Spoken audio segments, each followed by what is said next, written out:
Hi, and welcome to Autism in Perspective. I'm James Stephen.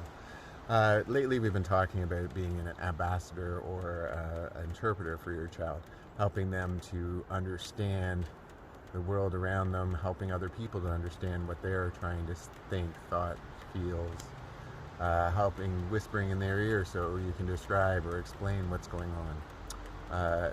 There's a few tools that we can use to do this, and we've discussed some already.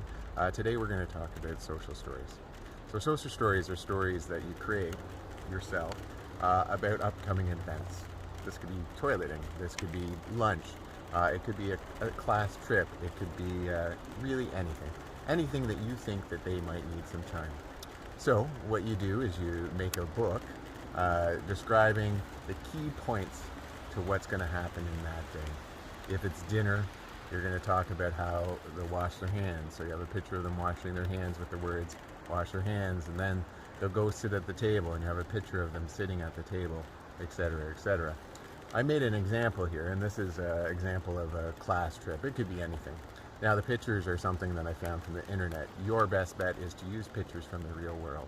That is the best way to have a connection with your child.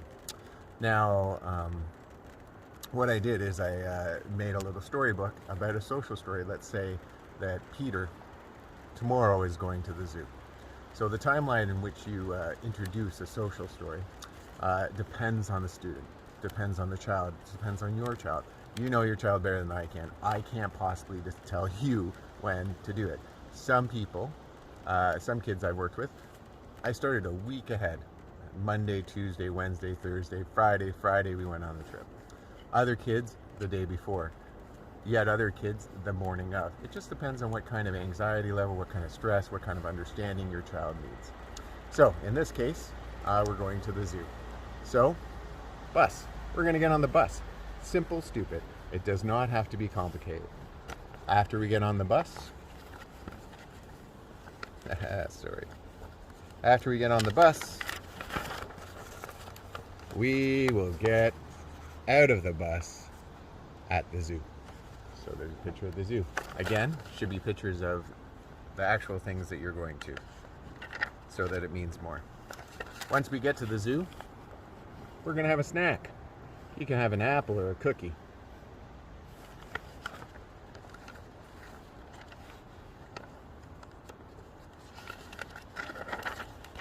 Then we will see the hippopotamus.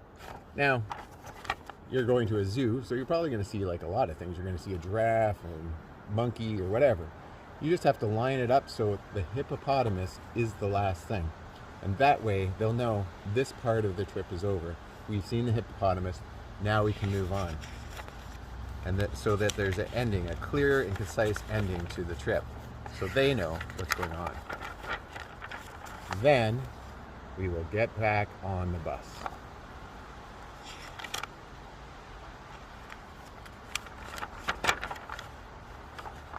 Then we will go back to school. So just the key points of the trip.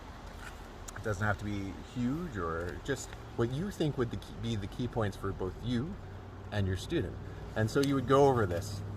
Like I said, the timeline depends on your student. You would go over this and over this and over this, and then you would walk up to the bus with your student and you would point at the bus and you'd go, we will get on the bus. And then you go up onto the bus, and then while sitting on the bus, you show them the picture. Now this is next. We will get on the bus. Sorry. We will get off the bus at the zoo.